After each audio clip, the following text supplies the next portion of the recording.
सबको जय मसीह की। प्रभु वचन प्रभु यीशु मसीह के नाम से यूहन्ना की पुस्तक से अध्याय 2 मंदिर से व्यापारियों का निकाला जाना। अध्याय 13 से 16 तक क्या कहता है।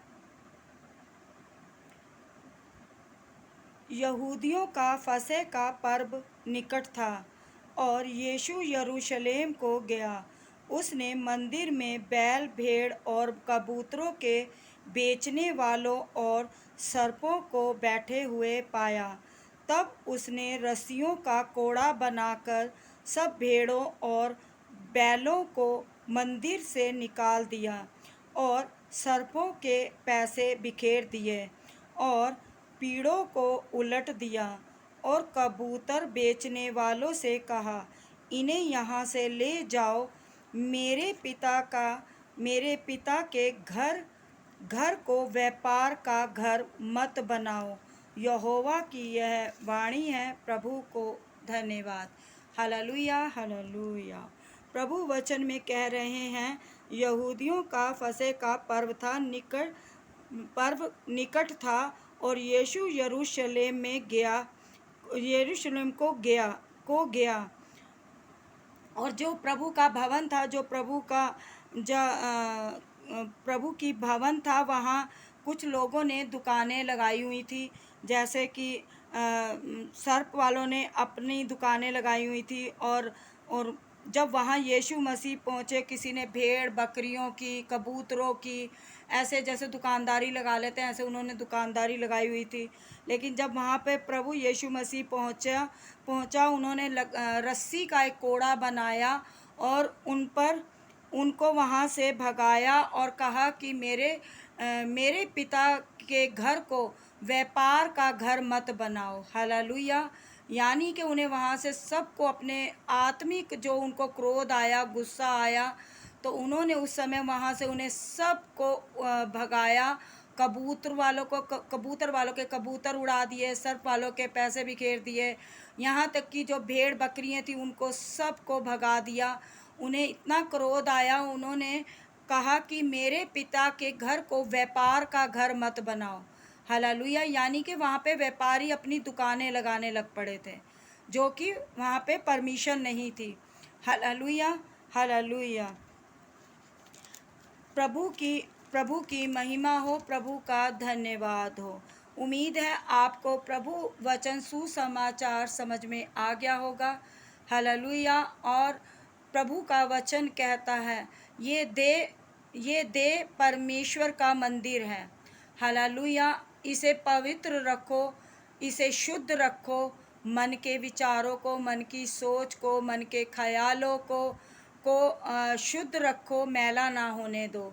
हालेलुया। सब प्रकार की बुराइयों से बचे रहो और परमेश्वर की महिमा करते रहो और मनों को प्रभु का वचन कहता है, मन फिराओ, क्योंकि स्वर्ग का राज्य निकट है। हालेलुया।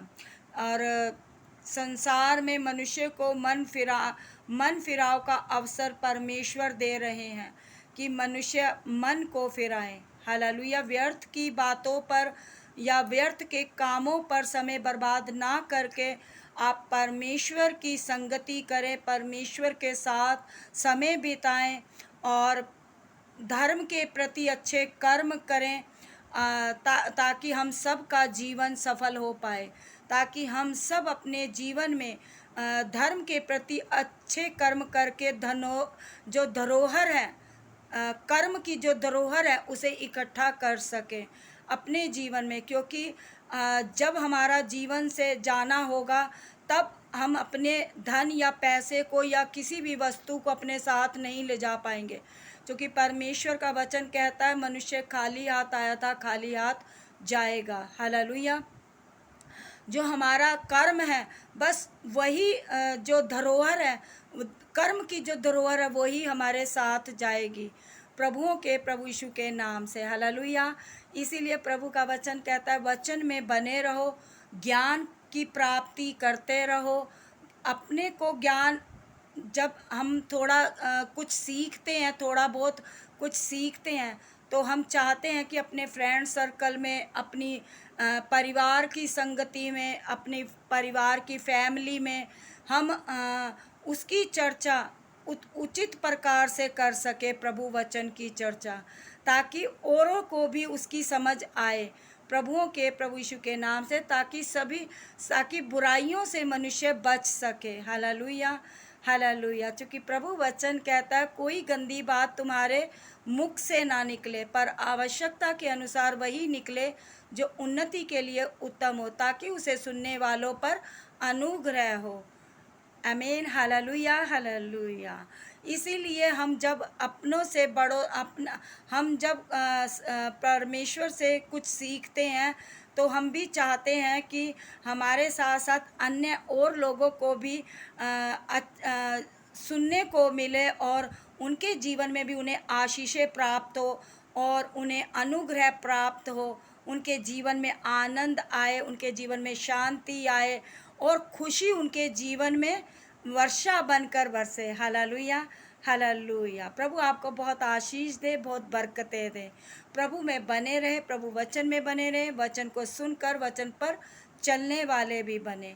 प्रभु यीशु के नाम से आमीन।